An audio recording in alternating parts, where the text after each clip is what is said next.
Yo, what's up, GG Nation, GG Legion? It's your fella again, Straussman the GG with Nightface again. Welcome to Golden God and Friends, episode 25. We meant to do this for you a little bit earlier, Monday. We're a little bit late, guys. A little bit late, but this is San Diego Comic-Con 2018. We're going to talk about everything we liked about it, what movies, trailers, figures, whatever. And some news. Anything news, definitely some news we're going to definitely talk about. Yeah. But thank you again, Nightface, for joining us, jumping back on the podcast. Dude, thanks for having me. Make sure you sub to this guy. He is so great and talented when it comes to his movies reviews, his reactions. He's on point on everything. Appreciate that. He's always texting me like, "Hey, get on it, get on it, get on it, buddy, get on it." I helped him out this in San Diego Comic-Con though. I was like, "Hey, you got to I like that. Thanks for how about these reactions?" I was waiting all day. Yeah. And I'm like, "Oh, there they are." Yeah. And they just boom, trailer. Yeah, so let's talk about our experience we just had with Mission Impossible 6 and all the new trailers we saw. Oh, yeah. And they opened up with Godzilla. That's why we have Godzilla behind you. I'm a huge Godzilla fan. I'm going to show this guy my Godzilla movie collection in a second here. And maybe one day you guys, because you kids probably don't understand what a VHS is, but I'll show you that one day. Classic, yeah. But it's really, I was talking to Nightface about this off camera. Mm-hmm. It's really cool when we get a chance to do a live reaction on our laptop or anything like that. And be sure to check out his reactions to all those trailers and then mine as well. Yeah, definitely show love. We have a lot of fun together doing those. Yeah. But definitely there's nothing beating seeing those trailers on the big screen. And when we got into Mission Impossible, I asked you, I'm like, I hope they show the new demo reel of trailers. Yeah. And you're like, I don't think they will. But luckily, they did, and they opened up with Godzilla. And seeing Godzilla on the big screen, it looks so beautiful. And you guys know how hyped I was for that trailer. Thanks for watching his trailer, and thanks for watching my reaction to the trailer. It was so fun. Yeah. If you haven't, make sure you go check out. It'll be down below, the link for sure to his channel. But man, seeing it up screen, there's so many things we might have missed on our reaction vids. Because it doesn't compare to seeing it like in your laptop. You see it on the big screen. Yeah. You know the smallest little details. You're like, so what you think? What is your overall impressions of that trailer? Honestly, is the first thing that stood out were the visuals. Visually stunning. The way they captured the kaijus. You actually felt like the humans, which is it's the Japanese word for giant monster. Yeah, monster. So if you guys don't know. So just seeing them on screen, they were so massive. They're so massive. Seeing Godzilla, breathe that blue lightning atomic breath. Yeah, his atomic breath, epic. That's probably my favorite shot of the trailer when he's shooting that. Yeah, his breath. And this movie is going to lead into Godzilla, King Kong versus Godzilla. King Kong versus Godzilla, which is from Kong Skull Island. Well, yes, and it pays homage to I think the 1964 movie of King Kong versus Godzilla, the first colored Godzilla movie. I'm gonna show. I actually have that VHS for sure. Right. I absolutely adored it. I'm a huge Godzilla fan. I was really concerned at first about the designs of Rodan, Mothra, and King Ghidorah. Just thinking, because the wall paintings, I was like, okay, well, all right, they're just crude wall paintings. But after watching this trailer, they look beautiful. And for whatever reason, I always thought the larva form of Mothra in this trailer, I thought it looked like a turtle for whatever reason when I first saw it. But seeing it on big screen, when 11 that's not her name in this. Millie Bobby Brown. It's Millie Bobby Brown. She's the Stranger Things kids are doing fantastic right now. Right. But when she puts her hands out to touch the baby form of Mothra, I'm like, oh yeah, that's Mothra's baby form. Seeing it on big screen, I see it more clearly. I see everything. I love the effects on Rodan when he flies by and the city's just destroyed. Oh, man. All the houses. And I didn't notice that at first when I saw the trailer. And seeing it on the big screen, I'm like, holy cow. He's going so fast that all the cities are just being wiped out completely. We waited a long time for this trailer to the point where I forgot about it. Yeah. I was like, oh, yeah, this is supposed to be a thing. Because this thing's been pushed back for a while now. Because Godzilla came out in 2014, I believe. Yeah. It came out a while ago. We're 2018. We're almost done with 2018. Almost actually. We're halfway through it anyway. Yeah. Already, which is crazy to think about. Mm-hmm. So man, this trailer was spectacular. Super hyped. Mm-hmm. It was Night Phase's second favorite trailer. Yeah. Compared to the 3 that we're about to talk about. Mm-hmm. And we'll talk some other ones. We'll talk about what we saw in Mission Impossible trailer wise. There was a couple. There was Bumblebee and Battle-Girl we want to talk about really quick too. Right. They didn't have any new trailers San Diego Comic-Con. But anyway, thank you guys for joining us for this episode of GG and Friends 25. But it is really fantastic. Like I really like the designs. The only thing I have not liked about this Godzilla is his feet, because he kind of has like the elephant foot. Yeah. A little bit. It's a little weird. But this is the biggest Godzilla they ever done until Japan recently did a huge Godzilla with Shin Godzilla. Shin Godzilla. But man, I overall enjoy, and I think I think this movie, they already said it's gonna have more Godzilla in it. It was the first, which was my main complaint for the first one, right? The first one, yeah. Which was everyone's, because they would tease you like, oh, they're about to fight. Oh, yeah, it was like newspaper, like news footage, like, oh look, he's going through the buildings, and they'll just cut away to the humans, and that dragged the movie down so much, because it's like the only human character I got invested in that Godzilla was played by Bryan Cranston, and they killed them all. They killed them all. And we're left with these cardboard kick-ass. Yeah, Kick-Ass and Scarlet Witch. And they just play these. I forgot characters. That was her. I was like, oh wait, what the? Wait, you guys were in Avengers. What the hell? That's funny, and right? Now you're making out. Your brother and sister. Yeah. Oh my god! But, and you have a kid. Holy incest. But yeah, they play these like really. I agree. Characters. It like very hollow. Like it's like I'm sorry, dude. Yeah. I don't really care about you. And this is the problem with monster movies in general. Yeah. Balancing the human characters with the monsters. In my opinion, I don't really give a shit about the human characters. I just want to see Godzilla, Mothra, Rodan, and King Ghidorah have a monster orgy. Just beat the hell out of each other. That's all I want to see. Like I enjoyed. But I think they're gonna do. I think they already said they're gonna show more Godzilla. There's gonna be a lot more monster time on this one. Right, sure. right. Yeah. With Kong Skull Island did a really good job with the balance of build up and monster. Right. That's what I wanted to mention. I did enjoy it more, but it did suffer a little bit with the human characters. Kong did, because there was a lot of them. Yeah, and they were all trying to give them each a personality, and I feel like that's what hindered that movie a little bit. Yeah. But when the Kong scenes were great though. Yeah. And like Samuel Jackson was a good character, and don't hold grudges, people. Just move on. That was one of my most favorite human. Stories with Kong. Yeah, because he held that grudge. That grudge, so I was like, where's his character going to go with Kong, Yeah. So that not was far. Not very far, obviously. But yeah, I feel like this is definitely a step in the right direction. I like the visuals. I like how the kaijus look. It feels like less about the humans, more about the monsters. And they established that in the trailer. They're saying that they have to release these titans for the world to survive again or something like that. Yeah, which is really interesting. You figured you don't want to release giant monsters upon the world. Because in the first movie, Godzilla is a protector of Earth.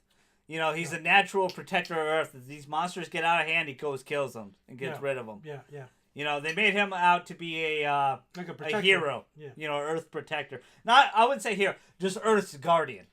He's not necessarily care about humans, but he's going to care about the Earth. Yeah. If you're going to harm the Earth, we're going to kill you. Yeah. And this is going to be really interesting how they handle some different origins, because King Ghidorah is usually a space monster. Yeah. So I wonder how they're going to handle that. They made all these monsters very natural, and I'm okay with it. I'm not going to have too much beef. I'm okay with changing up the material if you respect it. And they seem like they really do. They really do. Like, they handled Godzilla really well. Yeah. Much better than 1998 Godzilla with Matthew Broderick. Oh my god, that movie was... And I don't want to bring that up anymore. We might as well bring up the hilariosity moments. So, I want to first, before we get into this next trailer, I'm going to apologize to Chad, because I'm pretty sure you're at work right now, so we can't get your input on Shazam. But let's talk about our least favorite trailer. It sucks, okay? I'm just kidding.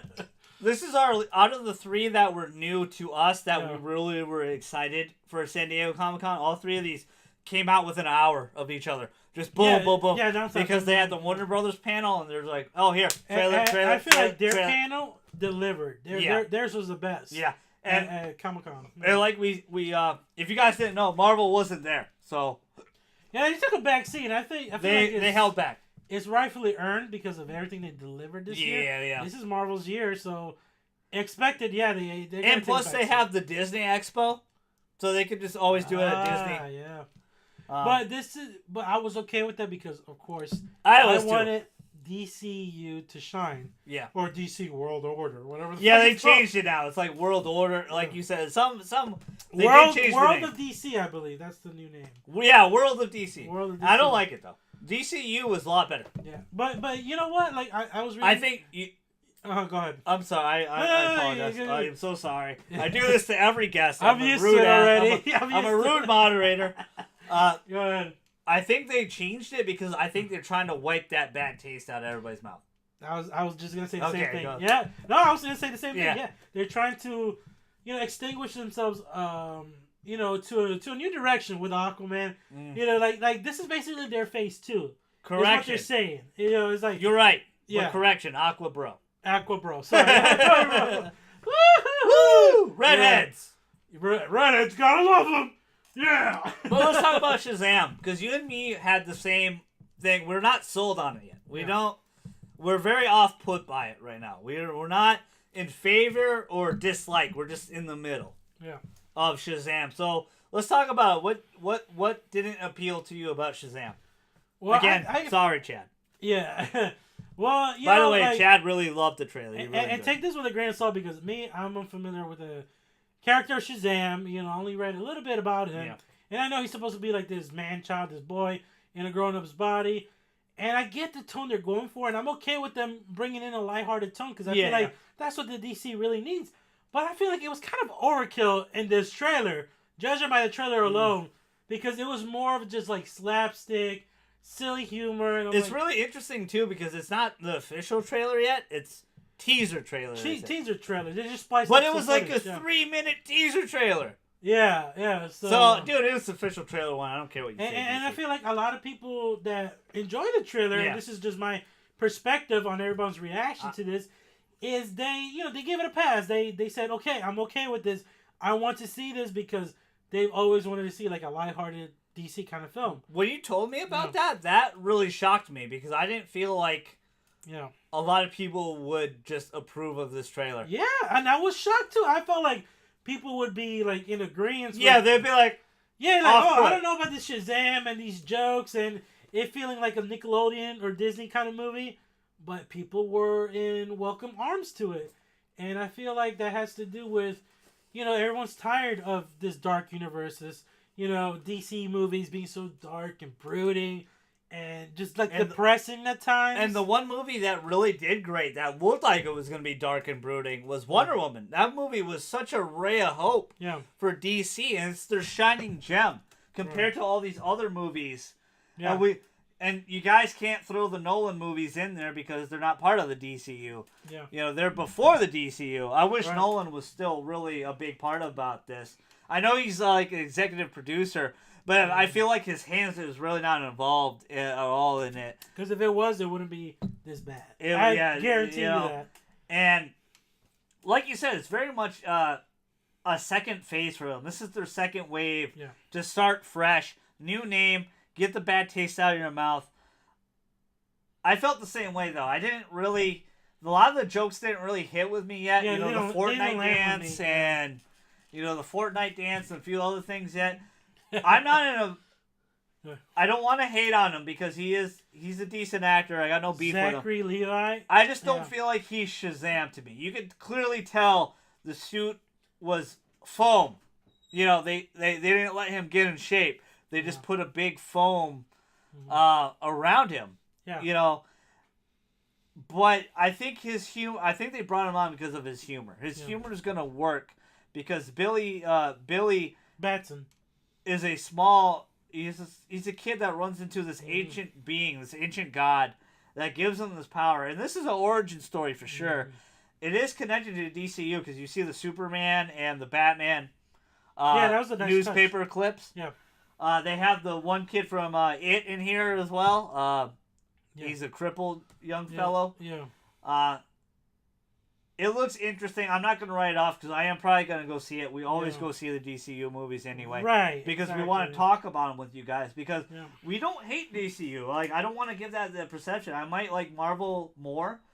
But I absolutely love DC. And I just want to see them do well. And they did really well with Wonder Woman. I mean, Wonder Woman was so incredible. Exactly. And it's like, why can't you reach that point again? And Marvel, it's just tough, too, because Marvel just keeps hitting home runs. It's like, if Marvel missed a little bit, it wouldn't be such a big deal. But they just homer. Yeah. And that's really disheartening. And, you know, the approach they took with Justice League was really interesting because I think their point of Justice League wasn't the ultimate team-up movie. It was just to sell you on Cyborg, Flash, and Aquaman. And I think they did that. Personally, I think they did with the two. Yeah. I'm not sold on Flash. I will, if I have to see a Flash movie, I will, because of you guys. Ezra Miller, please work on your running. Go watch Mission Impossible Fallout. Yeah. Ezra Miller, take notes from Tom Cruise. Let him be your trainer. Who's a shorter guy than you. Yeah, right. They should just have Tom Cruise play the Flash. Yeah. But Nightface and I didn't hate the movie. And when we gave it a passable rating. We were all right with it, but it's not like Avengers. Like Avengers 1 has more impact than this movie. I will be honest though, because I'm a firm believer in just because you erase something doesn't mean you can't change it. You know? Yeah, I agree. And you know that Justice League, I gave it a pass. It was all right. Yeah.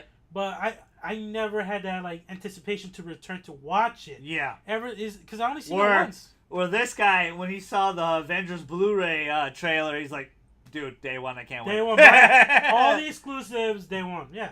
You know, like, it's that, like, Avengers was just very powerful. Like, no matter what the Rotten Tomatoes score says about Infinity War, it was great. RT.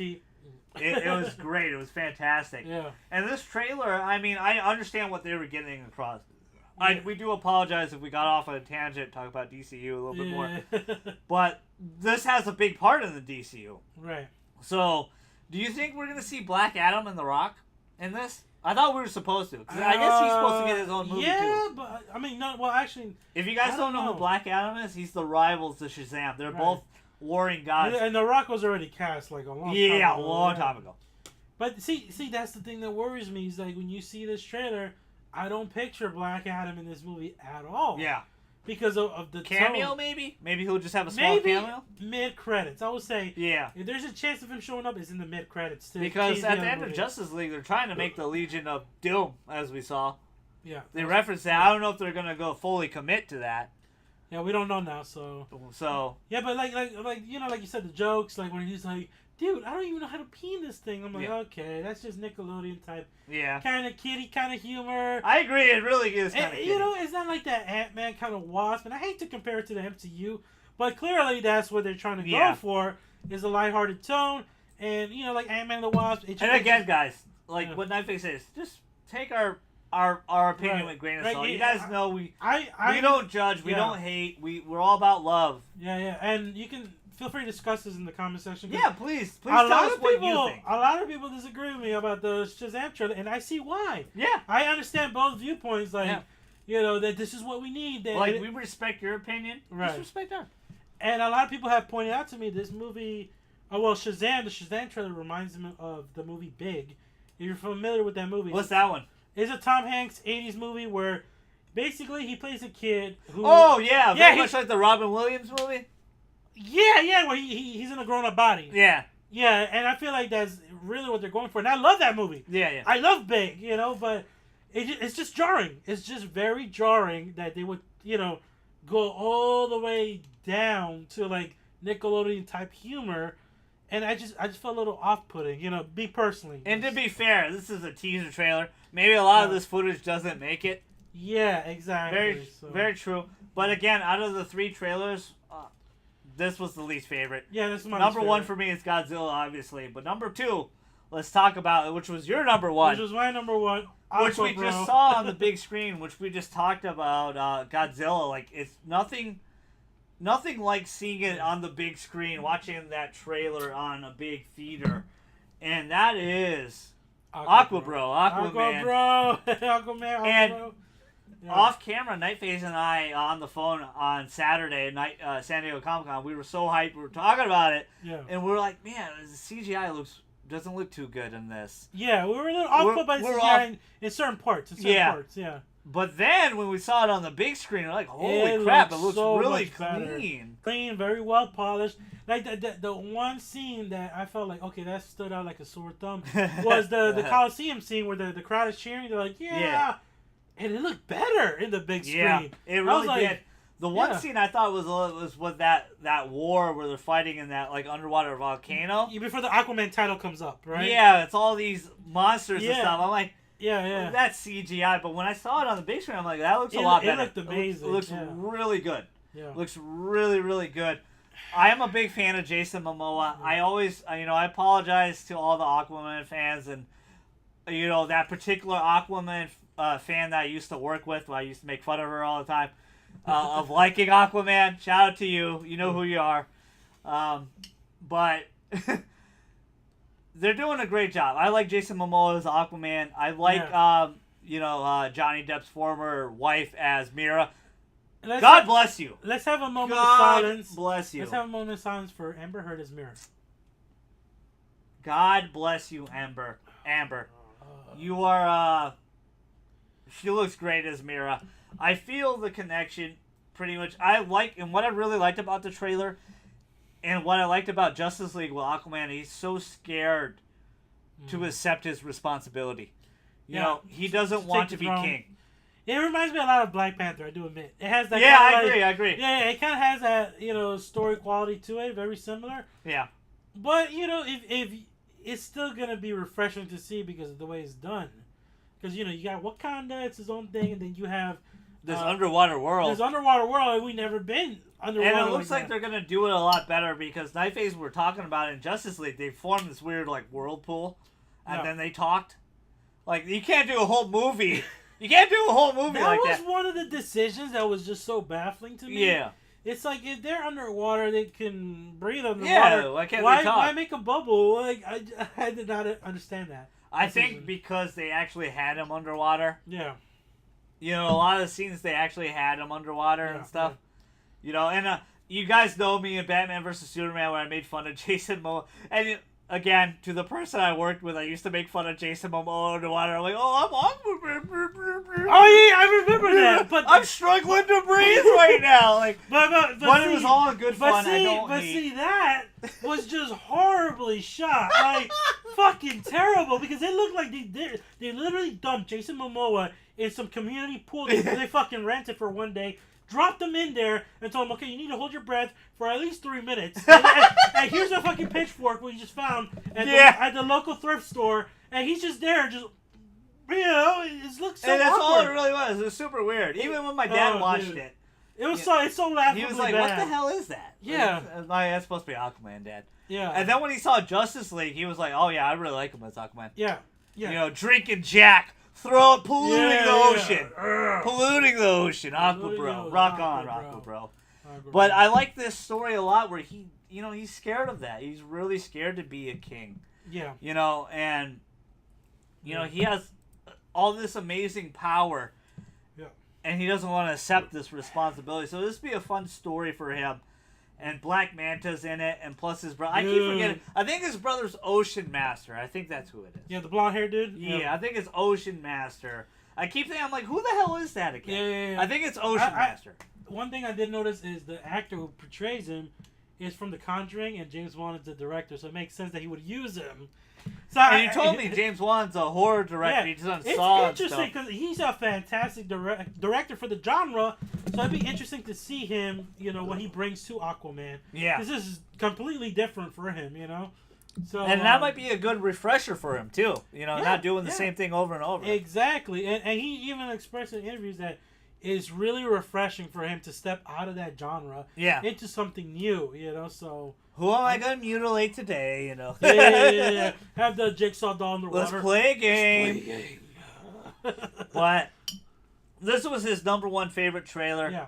This was my second favorite trailer. Dude, it was really good. Seeing it on the big screen, yeah. I'm actually really pumped to see Aquaman. Me too. And I never thought in the history of my life I would actually say that. Same here, because Aquaman is just one of those characters. Just look at him in the orange spandex costume, like the merman. Look at a lot of the Family Guy episodes because they make fun of Aquaman a lot. And, and again, we don't mean to tease. If that's your favorite character, much love and respect for you. Especially now, yeah. You know, like it used to be that way. You know, back in the day with anime and stuff. You know, people laughing and stuff like that. Dude, I want to talk about. I want to talk about Black Manta, dude. Yeah, let's talk about Black Manta. That was the costume looks great, by the way. God, just from the comic book, he's like they literally stripped him from the comic book, like the eyes, the way he shoots his laser beams. When we saw it on a big screen, he was so hyped. He was like, yeah, look, you know. And I'm like, yeah, it's fucking him. Yeah, and it looks so good. It looks so good. That gets me excited. The most. You know this. You know, I have a lot of hope for this movie. I think they're gonna do good. Like, if they didn't do Justice League first, I don't think this movie would do well. But since they do Justice League first, I think this movie's going to do a lot better because to me, they sold me on Jason Momoa. Yeah. Phenomenal guy. Really sweet dude. Yeah. That he's going to be a great Aquaman. You know, he doesn't need to be the blonde-haired dude. You know, he can just be... If Aquaman blows me out of the water, blows everything out of the water, and is in par with Wonder Woman, if not better, I'm all for Shazam. Right now, Wonder Woman is in a vast lead, so... We'll see what they do with the second one. It says the second one's going to be more 80s style cartoonish. Yeah, Wonder Woman 84. I believe that's what they're going to call it. Yeah. It has Cheetah in it, but it's going to be like 80s action style, they said. Yeah, they had... they showed footage of it. We didn't see it. Unfortunately, but I trust in the director. One day, Nightface and I and Chad and quite a few of us on GG and Friends, we're going to make our dreams come true. We're going to go to San Diego Comic-Con one year. Before we die. Before we die. That's definitely on the bucket list for sure. Bucket list for sure. You heard it here. Yep, definitely. So what else? Let's talk about that a little bit though. Like, what do you want to see from the second Wonder Woman? Are you okay with Cheetah being the main villain? I'm okay with that. The actress at first, I admit I was very harsh on Kristen Wiig because she's more of a comedic actress. She's from SNL, Saturday Night Live. She's from the Ghostbusters remake. Yeah. She's into those kind of comedies and Bridesmaids, all that shit. Yeah, but that was good, I heard, Bridesmaids. Bridesmaids is good. I love Bridesmaids. I never watched that. I used to make fun of that movie, but I heard that movie's really good. Oh, dude, you gotta watch it. It's so funny. Heard it was hilarious. But see, here's the thing. Like looking for Steve Carell, for example. Like, he's taking on when she got cast, I was really shocked, to be honest, to be Cheetah. Yeah, exactly. But I'm saying, like, look at Steve Carell, who's known for funny movies. Yeah. He's coming out with a new movie called Welcome to the Marwen. You look at the trailer. He plays a very serious role. It's a very serious, dramatic role, and he just sold me on that. So I feel like if he can sell me on that, then I'm sure Kristen Wiig will probably sell me on Cheetah. We just gotta wait and see, you know. Like you said, you gotta give people a shot. You never know, right? Because it's the same director, right? Yeah, it's Patty Jenkins. Yeah, I trust Patty with all my heart. Yeah, because she fought so hard for Wonder Woman to be what it was. Rightfully so. And it's the best DCU movie to date. There's nothing close to it. Cheers to that. Yeah. Nothing close to. Cheers to you, Patty. Cheers. God bless you. That's for you, Patty. God bless you, GG Nation, GG Legion. Yeah. God bless Nightface. God bless the Golden God. The GG, please. Sorry. But no. I'm a little off put with her being Cheetah, but I need to see it first. I need to see everything in motion. They did show some stuff, and it seemed to get a positive review. Right. Another thing that seemed to be very positive that we didn't get to see was the It 2, It Chapter 2 stuff. They showed a lot of scenes of the grown up, the loser gang grown up, the losers club grown up a little bit. Yeah. And I heard that footage was really good. I wish we got to see it, or somebody leak it. Maybe somebody did. Maybe it got taken down by YouTube already. Yeah. What do you expect from It Chapter 2? Do you expect it to be much better? Because this is the interesting part of... Because in my personal opinion, I think the weaker part of the story is them as adults. Well, I'll give you my opinion if you can open this beer. Yeah. And I had the upper body strength. I'm sorry. Oh, I'm this is not a twist stuff. This is, I've got. Okay. Well, while he's doing that. Yeah, go ahead. Yeah, I'll keep it flowing here. Yeah, in chapter 2, I'm really excited to see how the first footage is what it's gonna be. You know, these grown-up actors like Jessica Chastain is in Beverly Marshall's role, which I really like. I think Bill Hader is in one. Yeah, I'm glad they took this route with the It remake, that they split it into 2 parts. You know, unlike the miniseries where it's just a convoluted just mess. So I'm excited to see that. There's a lot of stuff in Comic-Con that this year I'm excited to see, like Halloween. I heard there was like a 5-minute footage of a POV shot of Michael Myers through his mask, like the original Halloween 1978 John Carpenter. So it was a great callback to that, and the crowd went wild. From what I hear in Comic-Con, that footage just scared the living piss out of everybody, and that really excites me. The Predator footage, not so much. However, people were a little mixed on that, mainly due to the Shane Black kind of humor, but we'll see. So yeah, we're talking It too, right? Yeah, what were you talking about? No, I was just trying to cover like everything they spoke about, like Halloween, the Predator, and then going back to It too. Yeah. With the grown-up cast, like I like the cast so far. Pretty solid. Yeah, I expect great things. I think they're gonna have a lot of fun with it. I think it'll be, honestly, no offense to the 90s movie or the miniseries. It's not a movie, it's a miniseries. Right. It still holds its place in heart, but for me personally, I think they'll do a really good job with this. I was so impressed with the remake and Bill Skarsgård in general. Oh man, he's so damn good. The things he could do, like the lip thing and the eyeball hang, like, that's all natural ability from him. And he's very tall too, right? Isn't he like? He's a very tall, skinny guy. Like a so he's really creepy. Kind of. Yeah, his height. I don't know, for some reason, like you look at somebody that he's tall, but his height for some reason just scares the living piss out of me. It just seems so unnatural, like with the way his body looks, Especially to a little kid. Yeah. And I think, when everyone was really hesitant before the first trailer came out, how the look of Pennywise. Yeah. I actually was in favor of the look of Pennywise. I always hold, I got to see things in motion before I can judge it. Yeah. And he did such a great job. That movie really surprised me. Mm-hmm. I wouldn't say it's super scary to me, but a lot of people in the theater when I saw it with Calvin and his bro, like the more I rewatch it, they jumped. Yeah, the more I rewatch it, the less scared I am, and that's not a fault to the That's movie. not a hit. I enjoyed the movie for that's not a negative at all. The bond, because it was the coming of age story is so good. And I hope they carry that on with this one, because they are going to have flashback scenes with the kids. The kids are going to be back. Yeah. Which is great. That's a great idea. Which is going to be great. I hold high hope for that.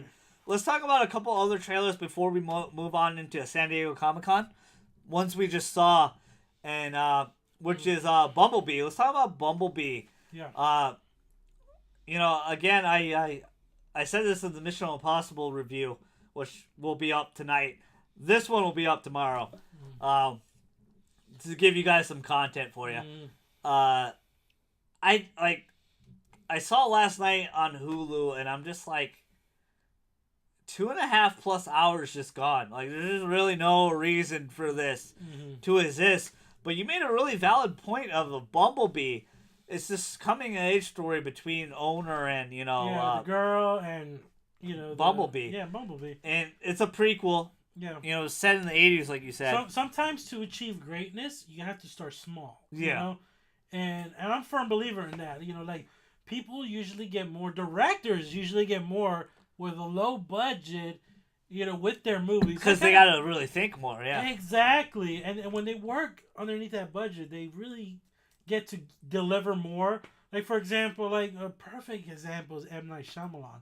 The way his comeback, man. Like, after what? That's another one we need to talk about, because that's a big Glass, yes, we need to. Well, hold on. Well, yeah. Let's talk about Bumblebees. All right, so continue. But like I was saying, I ruined it. He's off track now. Yeah, I'm on track. I'm thinking about Glass now. Yeah, but with Bumblebee though, there's a callback to the original Transformers, like the look. How Bumblebee's model car was actually an original buggy. Yeah. Which I appreciate them taking that back. And never gonna give you up. Yeah. Rick roll, baby. But I feel like this will be very. I didn't know John Cena was the bad guy. That hurts. But we don't know that. He may start off like a bad guy, but may be good at the end. Because like there was a character in Transformers that was like that. Remember? Yeah. That one government agent guy. Yeah. And then he turned out to be good. He ends up leaving the government. He's in last night, by the way. He's still hanging around, character-wise. Yeah. Shout out to San Diego Comic-Con and John Cena himself for wearing a Bumblebee costume and asking everybody questions who would win, Bumblebee versus John Cena. This was the first time, I know you did a reaction to the trailer, but this is the actual legit first time I saw the trailer. It was on the big screen. And to be honest, I probably will give it a chance. But out of the 3 that are coming out December, Aquaman and Battle Angel are, number 1. Alita Battle Angel. Let's talk about Battle Angel, and then we're going to get right into Glass. And then we're going to talk some more San Diego Comic-Con stuff I want to talk about. Yeah. And then we'll talk about the big one, James Gunn, and we'll end it there. Yeah. But let's talk about Batgirl Alita. Again, I talked about it a little bit in not James Bond, sorry. Oh, you guys are going to kill me. The Mission Impossible review. Yeah. Batgirl is a manga, and I'm a huge fan of anime on this channel. We talk a lot. We're all about sport. Well, number one, we're gaming. We talk about sports, anime, movies, everything. The channel is about getting you outside your comfort zone, trying some new, games, anime, manga, whatever it is. Given, I might do a pretty poor job of describing that, but that's what we are. That's what we're really passionate about. Yeah. This guy, he's so passionate about movies. Movies is his wife, and video games is definitely his mistress. But we have so much fun talking about God of War and all these video games and stuff. Uncharted. Boy. He did great reactions to Resident Evil. I can't wait for that. Resident Evil 2 remake and Ghost of Tsushima. All the Sony games, exclusives he did on his channel. Platform. Go check it out. Yeah. But Batgirl means a lot to me. It's not a manga I really read, but just manga and anime in general. Live action, and I always will fight people on this, is that eventually somebody will get live action anime right. Yeah. Well, it took Marvel movies a long time to get really great. Same thing could be argued about video game movies in general. Yes. Yeah.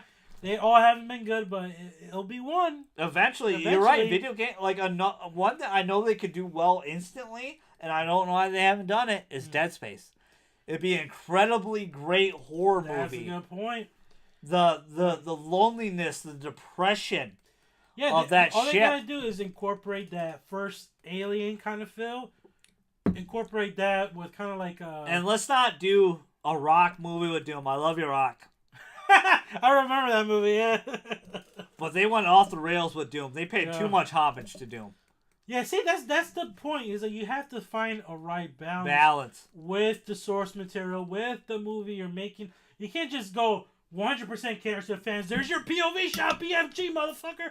Yeah, which they did. Yep. Yeah, which they did, and it just came out so campy and just whatever, just throw away. It just wasn't right. But then you can't deviate too much from the source material because then you'll just piss everybody off, Yeah. So you just gotta find that right balance, All the way back into episode 2 of Gigi and Friends. Yeah. Dan the Man and I talked about Ghost in the Shell, and I didn't hate it. I gave it like a 7.5. Did he hate it? He didn't watch it. He didn't watch it. Dan the Man had no interest because he's not really into anime. And I explained a lot to him about Ghost in the Shell, how important it is as an anime movie, how deep it is. Akira is. Ghost in the Shell is a testament to anime films. And they talked about that Akira movie for 20 plus years now, because I was in 8th grade. Well, now I feel like they're close, right? They're close because now didn't Jordan Peele, right? They said he wants to do it. He wants to do it bad. We'll see if it happens. After Get Out, I'm okay with that. Yeah, because he directed that, right? Yeah. And that's his first movie. Yeah. So if he knocked it out with Get Out, I have faith in him. Who would have thought the least funniest guy in Matt Dion? Right? He comes on the podcast. F you! Fuck you guys!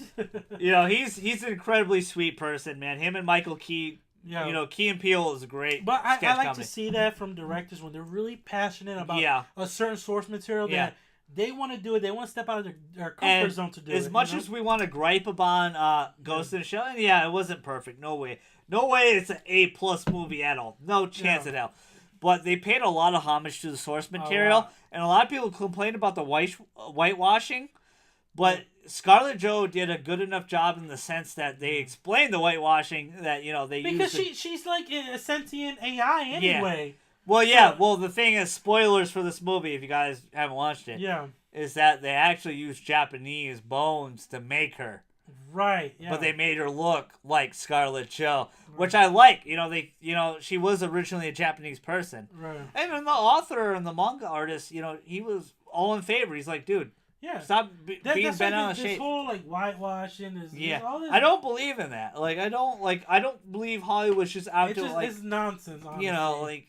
Look at Ken Watanabe and Godzilla. They have him in every new Godzilla movie now. That's just PC crap. I hate when people try to be so PC about a movie when it doesn't need to be. I don't know if you heard recently with Scarlett Johansson. I thought we bring it up. The transgender.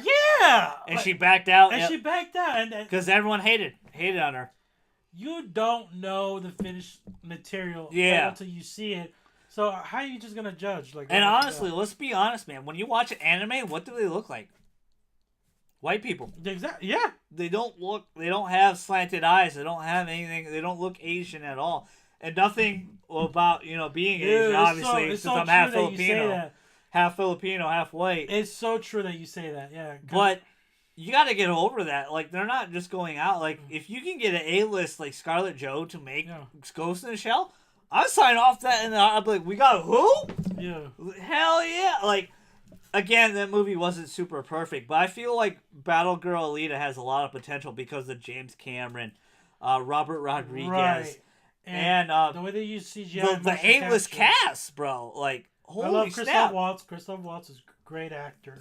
I love that guy, dude. Yeah, he's so good. Every Quentin movie he does, I'm like, dude, he just lives up to the role. With Inglourious Basterds, dude, he was so intimidating in Inglourious Basterds. Oh, dude, he was he's the most despicable character I've ever seen. I was like, no. Yeah, bro. When he strangled that girl. Yeah, no. God.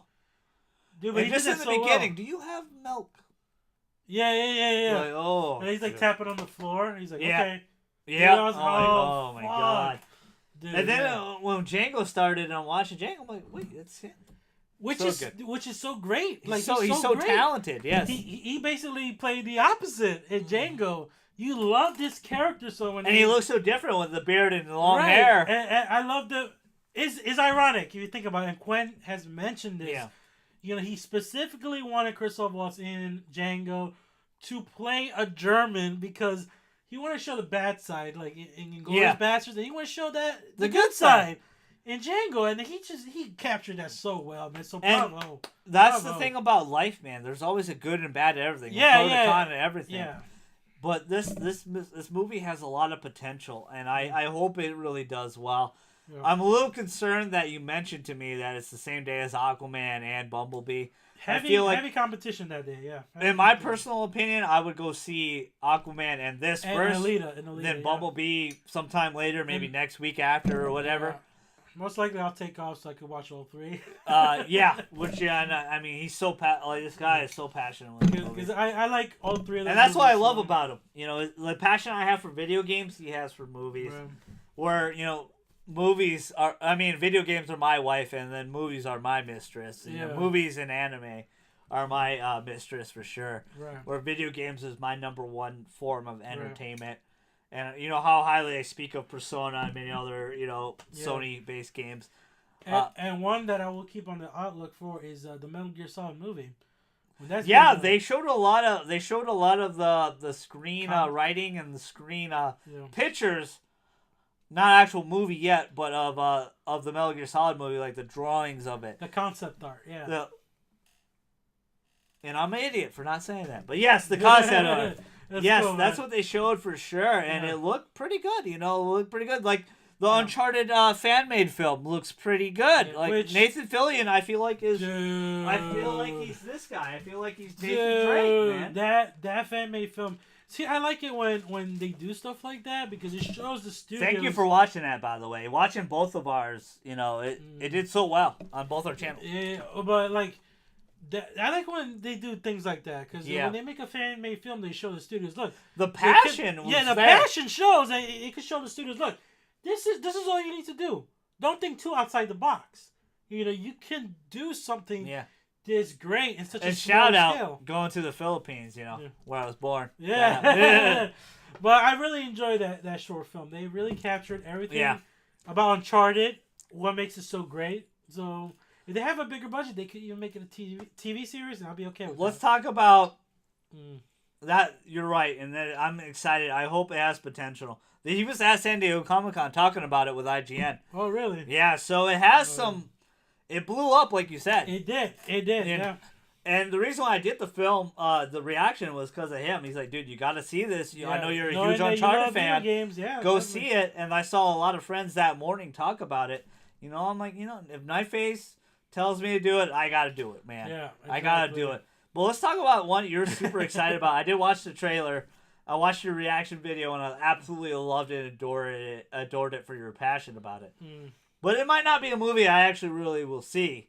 Yeah. It's Glass. Let's talk about Glass and why that was your first reaction vid of San Diego Comic-Con. This movie was the best trailer I've seen. Yeah. Out of all of them? Out of all of them, yeah. I don't know if it So I lied. Aquaman wasn't his number one trailer. No, in Comic-Con, because it did premiere. Aquaman did premiere Comic-Con. Well, so did this. It was Friday. Glass did? It was Friday. It got released earlier, so I wasn't sure if it did or not. You know what? It was Thursday. I'm sorry. Yeah. Because Thursday is San Diego Comic-Con. Right. Because Comic-Con's 4 days. It's Thursday, Friday, Saturday, Sunday. Right. Saturday was all the major stuff, in my opinion, which is the DC stuff and Godzilla. Right, but if we're just comparing it to overall trailers that came out that week, Glass won me over. But you weren't the only one because a lot of people uploaded about that. But go ahead, ramble about it. Talk about Glass. M. Night Shyamalan. It's connected, right? Everybody gives M. Night shit, because, yes. We all give, watch The Happening. You'll laugh your ass off. I love The Happening.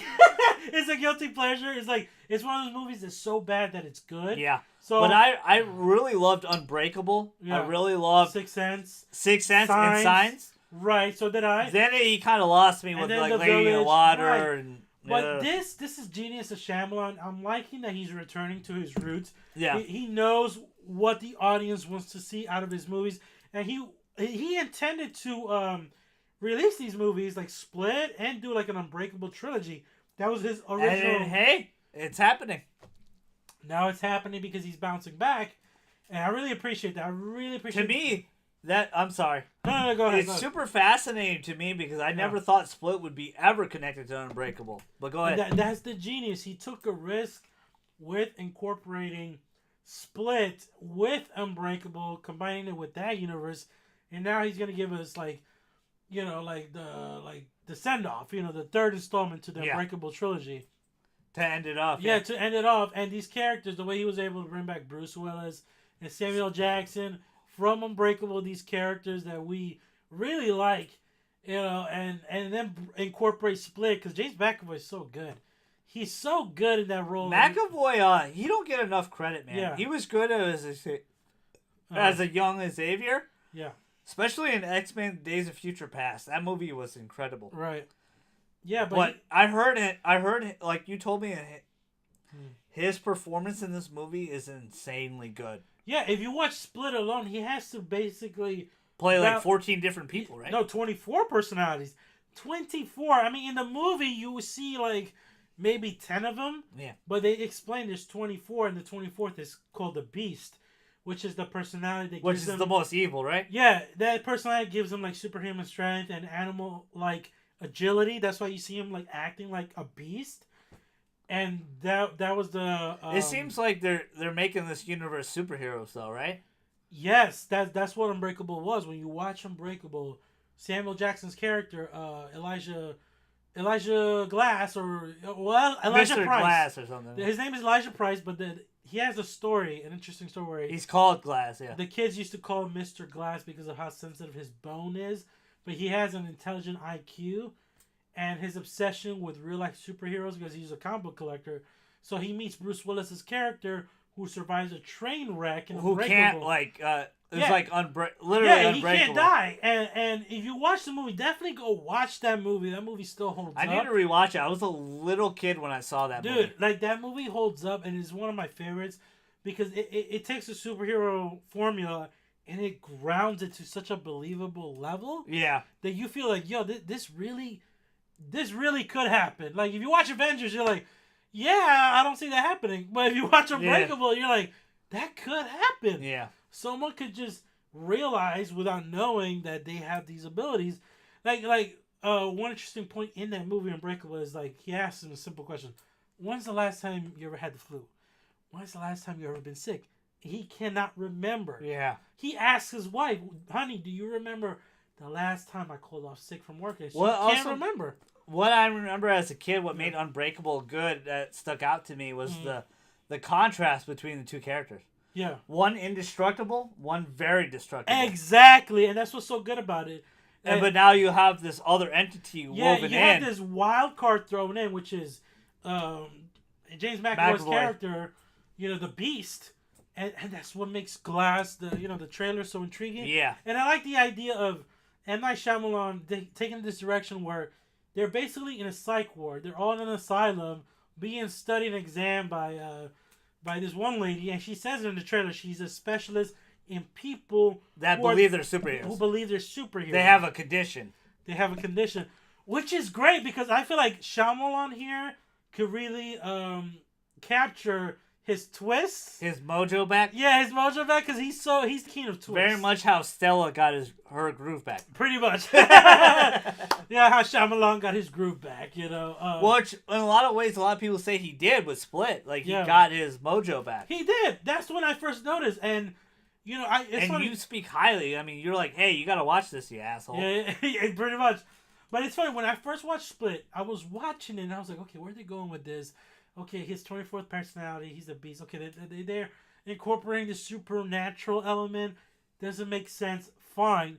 Well, the way they tied in the end with Unbreakable, it all makes sense. And then you just got Shyamalan with another twist, and you're just like, this is what we need. This is what we want. But a good one, though, right? A good one, yeah. Yeah, because, Village, bad twist. Happening, terrible twist. Lady in Water, what the hell was that I watched? Yeah. And then, Elevator, very predictable. Yeah, Elevator. Last Airbender, yeah, so bad. Obviously, it was Devil, but hey. Yeah, Devil. Right. But there's such a brilliant, concept with Devil, in the elevator. Yeah, I will say this, but clearly you know who the fuck it is. Oh, yeah, and then there's that other one with Will Smith. What the hell was that called? After Earth was garbage. That's right, he did do that movie. Yeah, with Jaden? Son. Yeah, terrible. Dude, terrible. Probably his worst one, I would say, but I would argue with The Happening now. If you watch The Happening... One of the most hilarious comedies you ever watched. Up there with The Room. Up there with The Room. Yeah, if you enjoy The Room, watch The Happening, please. Because I went in thinking I was just going to hate this fucking movie. And it's a bad movie. It is a bad movie. But it's hilariously funny. But it's a hilarious bad movie where Mark's expressions, Mark Wahlberg, he's like... His performance is hilarious. I'm shocked no one was like, yeah, what are you doing? Well, he did on set a couple of times. He has like, hey. Yeah, he had to argue. He's like, why are we doing this? Why are we doing this? Like, in the movie, he's like, the lady was like, are you planning on murdering me in my sleep? What? No! It's like, hey guys, you guys have to take an interest in science. It's really helpful for you. Oh, God. It's so funny. God, and then the hot dog guy. I like hot dogs. You like hot dogs? But the bad part about that movie is they gave up the twist at that dude. Yeah, halfway through you knew the twist. This is so. All right. Bad. Yeah. So, Nightface, I thought it was really interesting. It's not Nightface is super high on this movie, and I respect his talent. He has much more of a palate. Yeah. For movies like this, and he sees the intricacies. Yeah. This one I'll wait on. I don't know if I'm going to jump on it right away. Yeah. But the ones I want to talk about is my wheelhouse. Is some anime movies. There's 2 anime movies in San Diego Comic-Con they talked about. They're coming up pretty soon in September. One One is obviously Dragon Ball Super, the Broly. Right. Broly movie. It looks so. I know this is not your wheelhouse, but No. I want to talk about. I'll let you talk about that. Go, Pete. Yeah. I'm super excited about the Broly movie. You know, we were all wondering, like, wow, because they kind of wiped out all the Dragon Ball Z movies as non-canon, but Broly's coming back canon. Super excited about that. It looked fantastic. The dub trailer was amazing. I probably should have did a reaction, but I was a little late on it. That's why I didn't do one for you guys. I apologize for that. But the Broly trailer looked super fantastic. I'm super hyped to see kind of a different take of an origin story of Broly. Seems like Golden Frieza is going to be part of it. Goku, obviously. I don't know if they go Super Saiyan Blue in this. What you assume they do, but I remember I watched the interview with Chris Sabat, who is Vegeta, and Piccolo, and many others, All Might, very many other characters. Almost every Funimation show you can see him on it. You'll see his name on it. And he's that talented with his voice work, he can change his voice up a lot. But I don't know if Vegeta, how big a part. I want to see more of a part for Vegeta, but this might be really about Goku and Broly. Be really interesting. Again, I know this is not Nightface's wheelhouse, but I'm super effing stoked to see this. I'll bring Mello on, or Matt, or Kelvin, or somebody who I go see this movie with. I'm going to bring them up, go watch it, gotta talk to them about it. We'll do a spoiler cast on it. But the other one I'm really super excited about, maybe I'll wait till Nightface gets back a little bit. We'll talk a little bit more about the Broly movie. The interesting part about the trailer is maybe they're changing up Broly's origins up just a little bit, because before he basically just hated Kakarot because he was crying too much and stuff like that. But it looks like he's more enslaved to Frieza, which all the Saiyans were. But I mean, it seems like they're adding on about that. I saw a lot of people commenting and talking about that. I saw that as such an interesting point. Broly used to be just a meathead in a lot of ways. Anger! Kakarot is just super angry for no reason. Well, somewhat a reason, but in my opinion, not a big enough reason just to really hate everybody. But it seems like the legendary Super Saiyan is a different thing. It's almost like its own god form. It'll be really interesting to see if they go Super Saiyan Blue, fight them. I think they should. They do that in every movie. How Super ended, it's like, continued, there'll be more. I know they wanted to take a break, but they're doing this new movie and stuff like that. So I think we'll see another form of Super. I don't know what they'll call it, but it's really interesting. The next movie I want to talk about, anime movie, when Nightface just returned right now. Hey, I'm back, yeah. He had such an interesting story at, Books A Million. But the next anime movie I really want to talk about is coming out really soon, too, and they kind of blew their load. The lead actor kind of spilled. I was watching an IGN interview, and he kind of spilled the beans when the movie was coming out. Yeah. Was My Hero Academia, the new movie coming out for it. I'm super stoked, super excited about it. It's an amazing anime about superheroes. 85% of the world has superpowers, and UA is the number one school for making these superheroes. And our protagonist doesn't have a quirk, doesn't have a superpower, but somehow gets a superpower, and it is super amazing show. And if you guys watch today's episode, it's like, it just keeps getting better. It just keeps getting so much better. And Nightface has such an interesting story at Books A Million. He had, I think, the All Might pop or some pop. Yeah. Well, I'm not familiar with the show, but I know of it.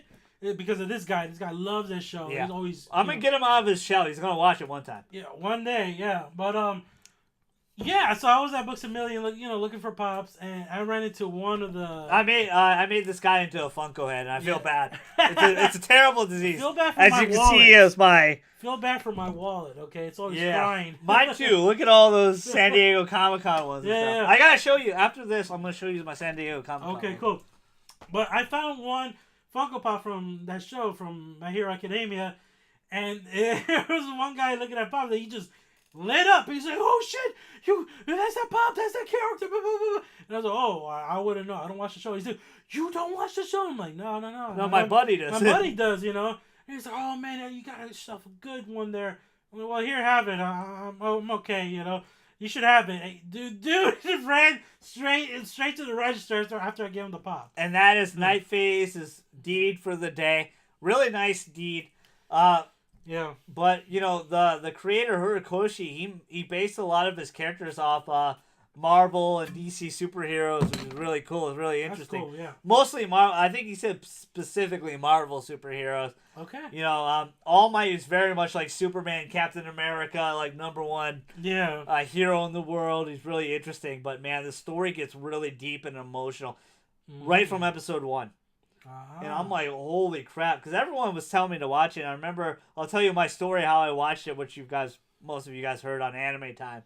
But everybody, Matt, everybody, like all my friends, like, hey, you got to watch it. Mello was like, dude, it's such a different shonen. I'm like, yeah, whatever, dude. Yeah, well, where can you watch it at, though?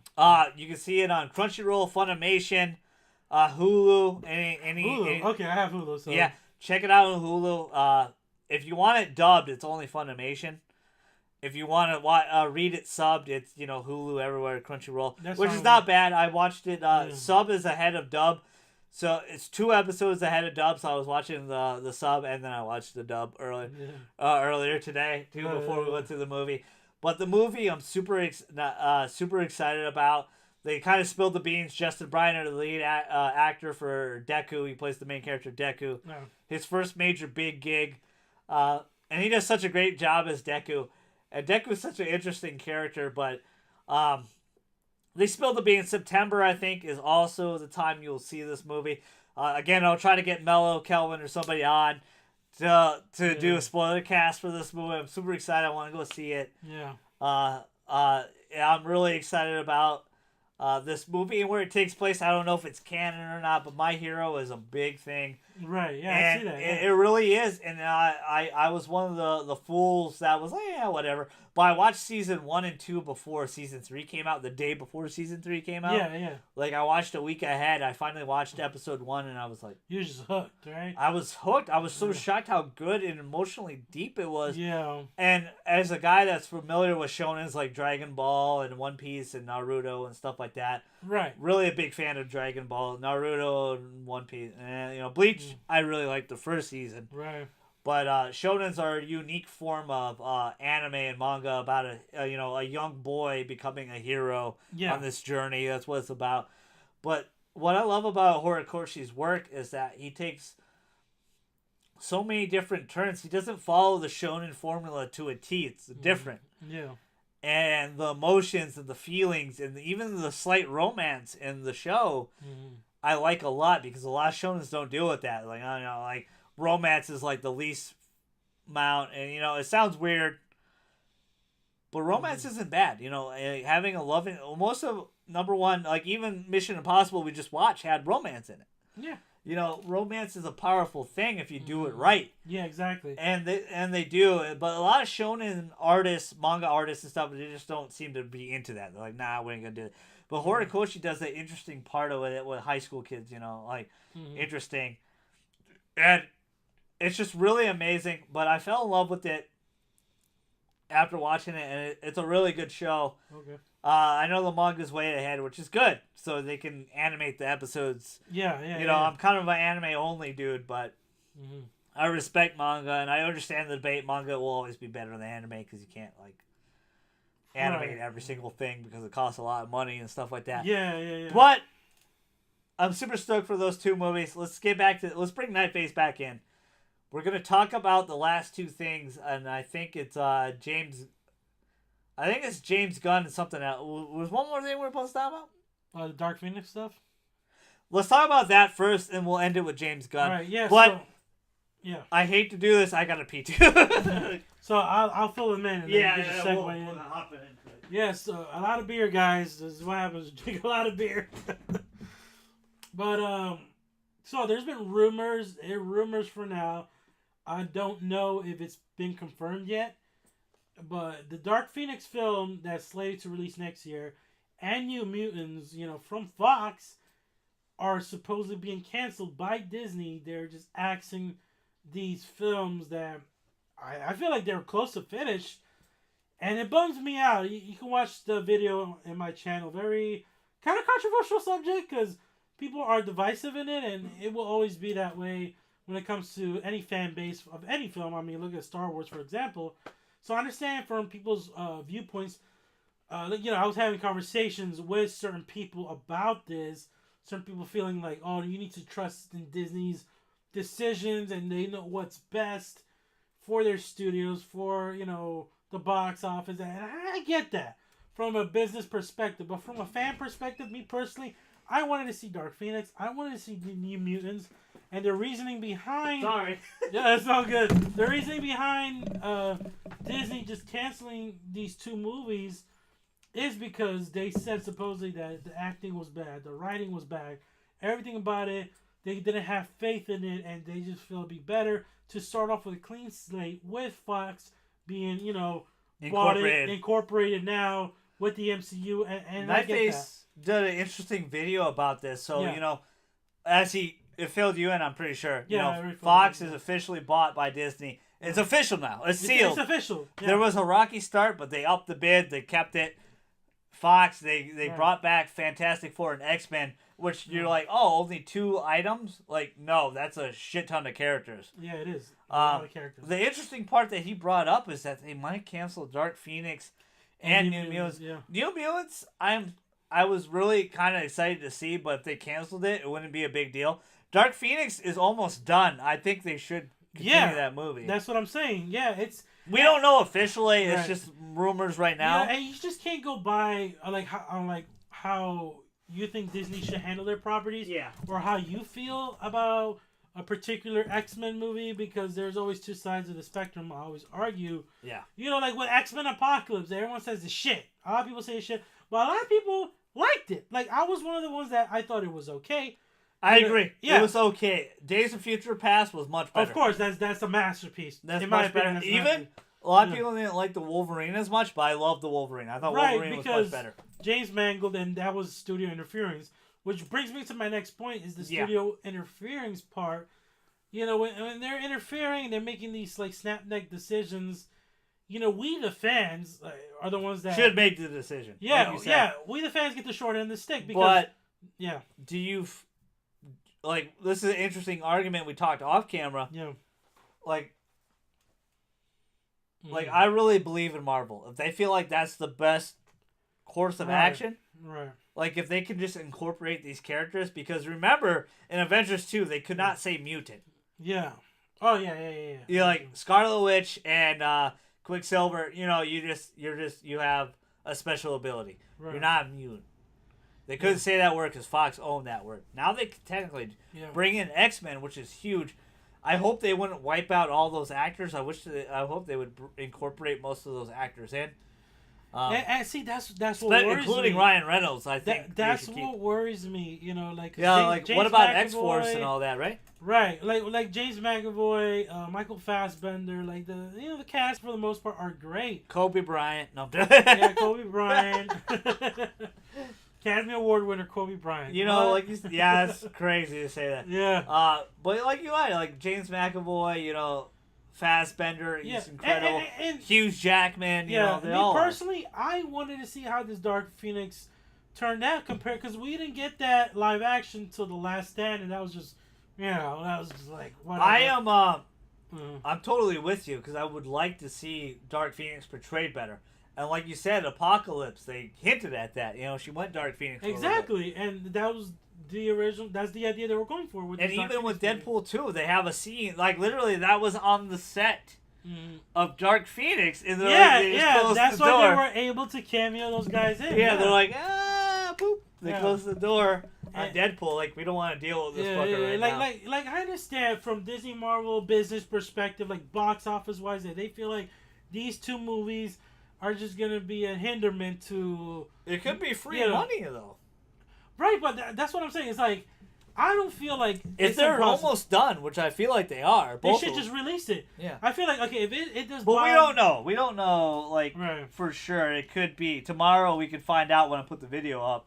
Right. And be like, oh hey. But my counter argument to the people that are saying just go ahead and cancel them if they feel it's bad is, and okay, if they bomb at the box office, Disney has a shit ton of money. They could profit regardless, because they can take these characters. This is also the problem with Monopoly. Yeah. No competition. You own everything. Yeah. You get a little bit lazy. To Disney's credit, they have not.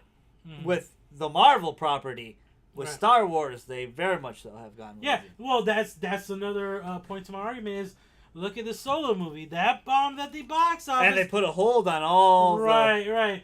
But is that going to stop a powerhouse company like Disney or Marvel from producing and making more No, because they've been hitting home runs with Marvel. Exactly, no. But if they wanted to make a Boba Fett movie, an Obi-Wan movie, they could easily do that. I would like the Boba Fett movie, to be honest with you. I would like to see that, because Boba Fett's one of the most badass characters that, in my opinion, that got no screen time. He died instantly. He's one of those characters that, dude, you could do so much with him. Yeah. Compared to Han Solo, where you could just leave him the way he is.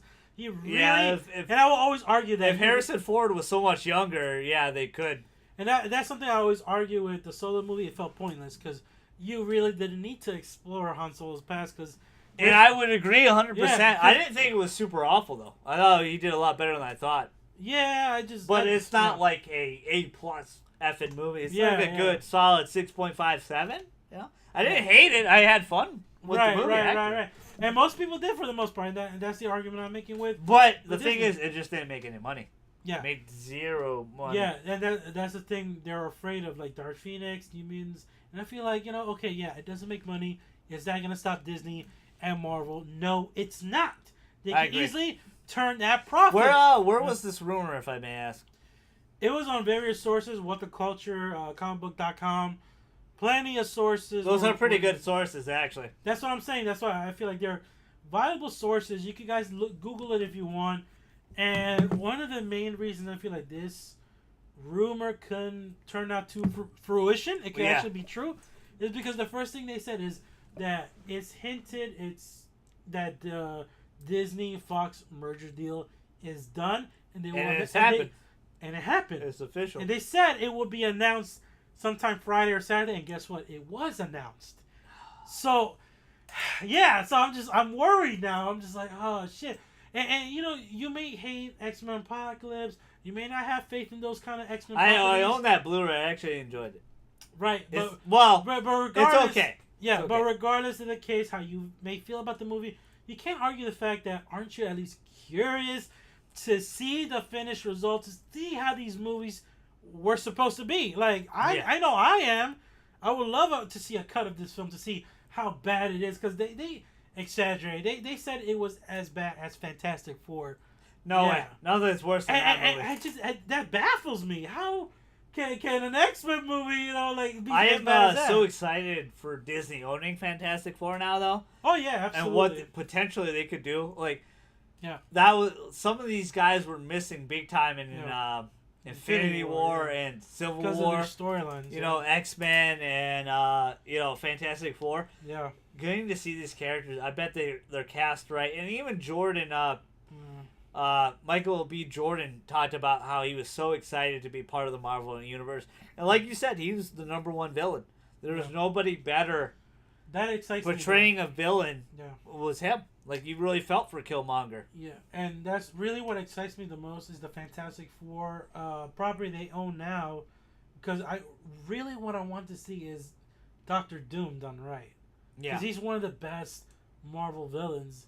And I can't see a better replacement for Thanos if they do, decide to kill him off. Yeah, because Doctor Doom's very powerful. He's one of the most powerful villains. Exactly, and I kind of want them to go into that new direction. And with plus, the new phase. they could do Galactus, Silver Surfer. Yeah. But apparently the new arc was supposed to be the Skrulls, though, right? Like Captain Marvel's movie and stuff, right? Right, yeah. But lately, we've been seeing that they've been integrating a lot of the cosmic elements from Marvel. Especially with Guardians and all that, yeah. Which should bring us to our next discussion. Yep, and this will probably end the podcast for today. Because there was nothing else as SDC you didn't want to talk about any figures or anything like that? There was a lot of cool figures. There was the two Funko Pops that I showed you. The Red Hood and the he Mark got 2 1, San Diego exclusives. Red Hood and Mark 1 Iron Man, which was great. Which were really cool. Really cool pops. We're big pop fans on this channel. Shout out to Ricky the Dirty Sanchez. Dude, I see his collection is massive. Yeah, amazing collection you weren't that kidding. he has. You weren't kidding. But there was one really cool figure they sculpted. They had one of the most famous horror creators. He was part of American Werewolf in London. I know which one. He did Joker. Oh, I thought you were going to say Yamcha dead. Oh, that's hilariously funny. That pop was great. Yeah. But no, I forgot his. I'm so sorry that I don't remember his name. He's a horror artist, and he did all the practical effects of American Werewolf in London and many other Max Landis, I believe, right? Maybe, but he got a chance. DC asked him personally because his daughter works in DC. Okay. Mm-hmm. And they asked him if he would make a DC character, and he sculpted his own Joker's head. And it was really cool. I saw this on IGN.com. And it's super limited. They only made a few, and it has a signed certificate by him, which is really cool. That's cool. Really cool guy. Amazing dude. I saw that. Just wanted to throw that out there. Of course, like Nightface says, all the San Diego Comic-Con pops, especially the Yamcha Dead, super hilariously funny. I think that one sold out instantly. Instantly, dude. Oh, that's so funny. It looked like he was just napping. Like. Yeah. Yeah. Poor Yamcha, who is actually super god tier in Dragon Ball FighterZ, the game. Oh, really? He's really good in the game, actually. But let's talk about the most controversial and interesting point of San Diego Comic-Con that just surprised me. It just threw me off. You and me talked about it a lot. Last Saturday, I was so blown away. I was just like, yeah, James Gunn. James Gunn officially fired from Guardians 3. And the rumor was Guardians 3 was going to be part of 2019 phase. Because I think they're still in phase 4. Right, yeah. Or phase 3. Phase 3. Phase 3, they're going to touch phase 4 real soon. Yeah, they're trying to get into phase 4, but phase 3 is really long, actually. They extended the longest phase, yeah. And now the potential's even greater for phase 4 with the Fantastic Four and X-Men and all the things they could do. Yeah. But out of nowhere, James Gunn was fired. I shouldn't say out of nowhere. They found a big group of people found a lot of his old tweets that were 10 years old, literally 10 years old. And this didn't come from Marvel. It came from the head of Disney. And a lot of actors and actresses speak on his behalf and had faith in him. And, like, we miss him. Especially Dave Bautista. Especially Dave Bautista, but Chris Pratt and Zoe Zadana spoke highly of him. But James Gunn's fired. What do you think about that, bro? We'll get more into it. So many feelings. Like, a very, very unfortunate news. Like, for one, I will say this. I do not agree with those tweets that he posted, but keep in mind, these were posted like, 5, 6, maybe even 10, more. Like 10 years ago. Okay. Like 10 years 10-year-old tweets, right? Yeah. And I've read these tweets. They're sick. They're, like, in bad taste. But they're, he was just like, he's one of those. It was a joke. It was just jokes. They were cornball, sick, pedophilia, rape, like jokes. Like the jokes he did, like, are bad. They are bad. Yeah. They are bad jokes. Yeah, does that make him a terrible person? No, it just makes him a shitty joke teller. Yeah. In that sense.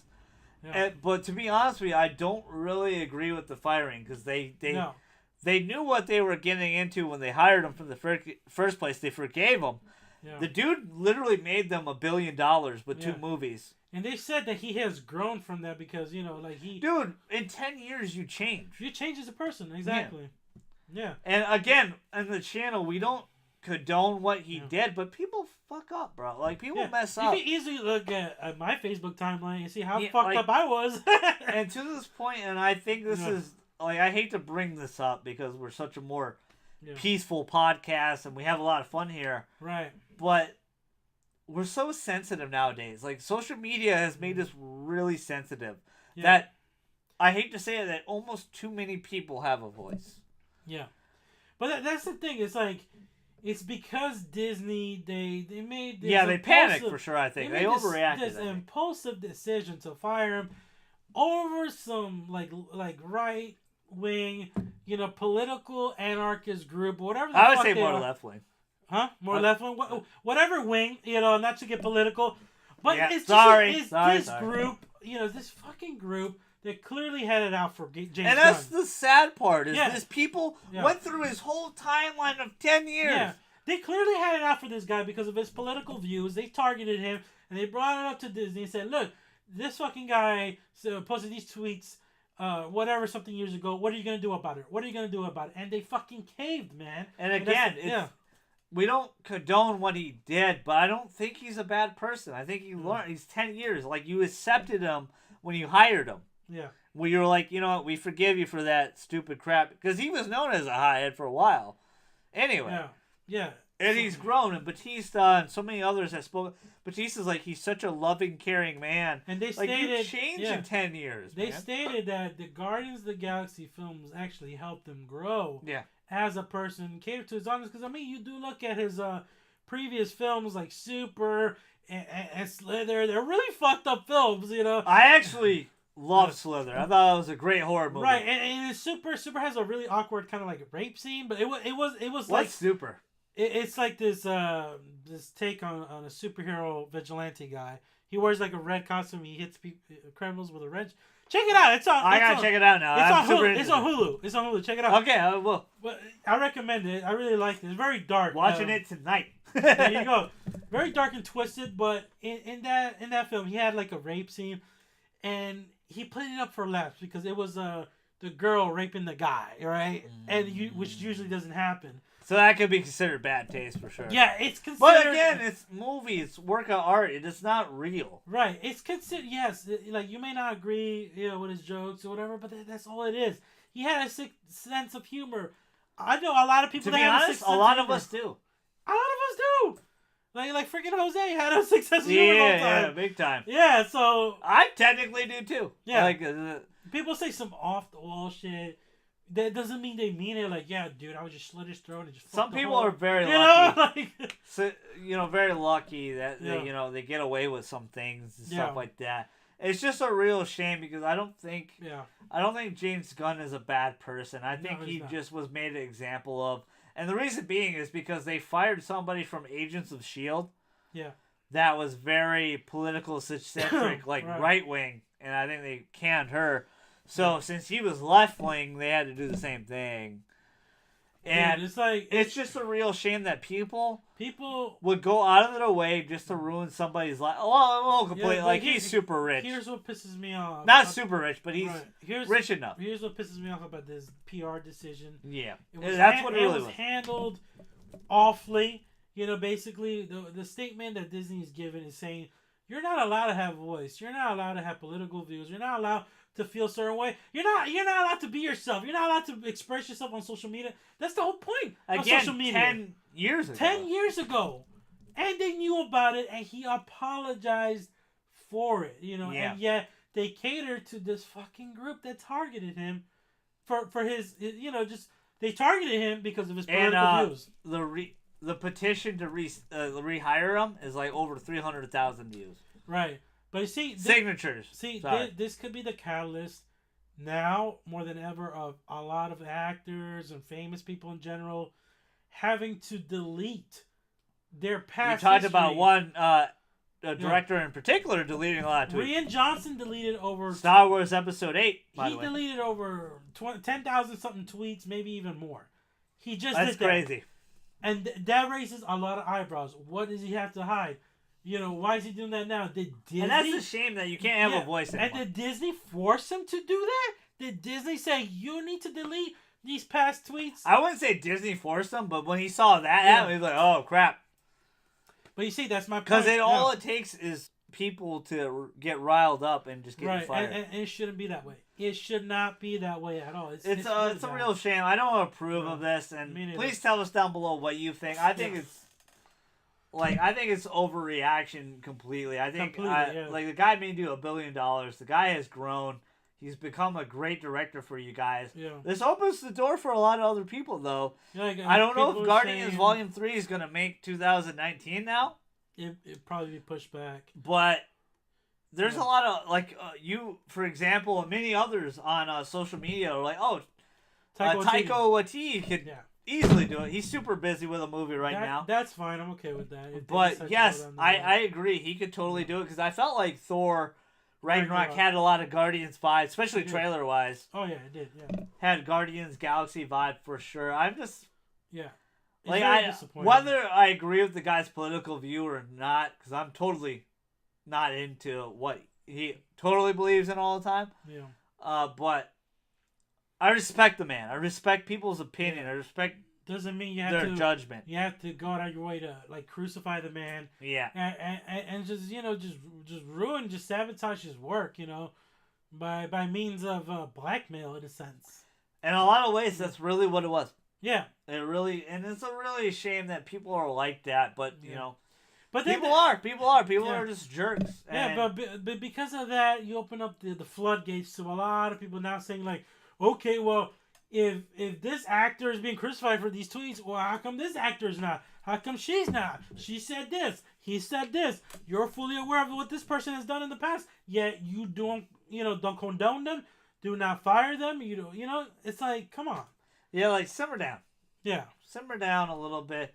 And it's just the same. This is kind of what social media in general has created. Like, a lot of people are just not human beings anymore. It's so easy to type behind a keyboard or a phone or a console. Like, a lot of people that play on 2K, there's jerks.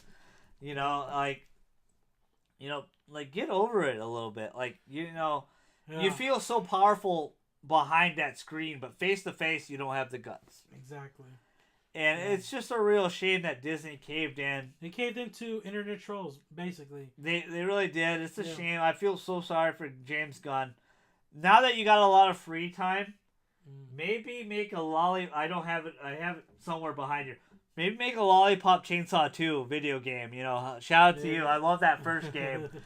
I know a lot of people didn't love it, but I absolutely loved it. I would love to see a sequel for him, making a video game. I'd love to see another one of Lollipop He's a very creative director. He could bring so much to any franchise, but it's just so unfortunate that, he gives them, 2 very successful He'll get another job for sure. Yeah. I mean, he's yeah, but it's like... And you never know. This would be super weird if they bring him back like a year or two later.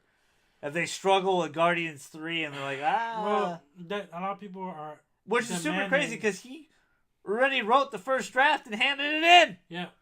Now, a lot of people are calling for Disney to take it back, to reinstate him. Yeah, I know. It has over 300 signatures. Yeah. And I agree, man. It's like... It was done in such poor taste. Is there anybody else besides Taika Waititi you can see? Honestly, as a director? Sorry. Honestly, they have a Taika San Diego Comic-Con pop, by the way. Really? Yeah, I bet it's super rare. I bet it's hard to find. But honestly, I don't see what... Because some actually stay exclusive. Like, some of the Funkos actually stay exclusive. I don't know who can tackle that level of, like, cosmic zaniness, that quirky kind of oddball kind of humor. This is why I give Marvel a lot of credit, because James Gunn was a huge risk. Yeah. The director for Black Panther was a huge risk. Yeah. They have so many... The Ant-Man director was a huge risk, because they fired the original guy. The original vision of Ant-Man, they're like, nah, bro, you're out. Yeah. And, like, midway through, they hired this new guy, and he turned it into a great movie, in my opinion. They could have easily handled this way better with James Gunn. They could easily said, look, yes, we were fully aware of these tweets. Yes, if you want to apologize again, there. You apologize. We trust in James Gunn. Like he's come, so far as a person. That's his past. We believe, like at Disney, at Marvel, that everybody could change for the better, and he's shown that with these Guardians of the Galaxy movies. It's just a shame they didn't have his back. They didn't have his back. They just threw him in the corner. I just feel like they didn't want to deal with it. Honestly, that's what I really feel like. They didn't want to deal with it. That's sad. And you know what? That really harkens to the real world. Like how, in real life, any little thing they'll just fire you for the dumbest freaking reasons. Yeah. You may be right, but they don't care. They just look for a reason. And it's a shame that it's hard to stick. Like, I wish loyalty was more of a real thing. Like, I know, for example, in the worst situation, you would have my back. Right. And vice versa. But a lot of people in life will be like, yeah, they'll just be like, I did hear this thing about him, even though I did know him for quite a while. Yeah, and I know that's not true, yeah. but you know what? It might be true. Yeah, the wheels start turning, and then you're like, yeah, maybe. And shout out to Dave Bautista, Zoe Saldana, and Chris Pretty Pratt. much everybody that had his back, exactly. Sticking up for him, especially Dave. Dave went out of his way. He's like, dude, he's the most nicest, loving person I ever met. It helped me grow as a person. Right. Yeah. And it's just a shame. It's strange, but again, you gotta trust Disney and Marvel. I think they know what's right. This is definitely not right in my opinion, but I think they're gonna survive. Of course, yeah. They're gonna be okay. I think Guardians 3 will still be a huge hit. And then, that's the sad. Maybe a change of Guardians 3 will be for the best. But that's the sad. Because that was the biggest complaint of Guardians 2, right? It was too similar to 1. Yeah, but that's the sad outlook with these corporations is that they see it from a business perspective more than a human perspective, and they'll just be like, well, he did make us money, but you know what? We don't really need him. Yeah, we don't need him. Fuck him. Yeah. And unfortunately, it's really a shame. That's how it is in real life. It's sad. We'll end it on that. Kind of a sad note. Yeah. But San Diego Comic-Con came and went. Thank you to Nightface so much for joining me again. Thanks for having me. Man. We had such a great time at Mission Impossible earlier today. Yeah, dude, and we had such a great time doing this podcast that we want to do for, since Monday for you guys. Yeah. So, content for the channel for you guys. We had a lot of fun talking about San Diego Comic-Con, and there was a lot of stuff that we didn't get a chance to talk about, maybe because we're just not into. But let us know down below, what was you super excited about San Diego Comic-Con, and like what toys, video games, anything that you saw. Trailers, you like the trailers, movies anything, looking forward to. Comics, please tell us down below. Shout out to Nightface, your fellow Strassman, the GG. Nightface. Nightface. We're out.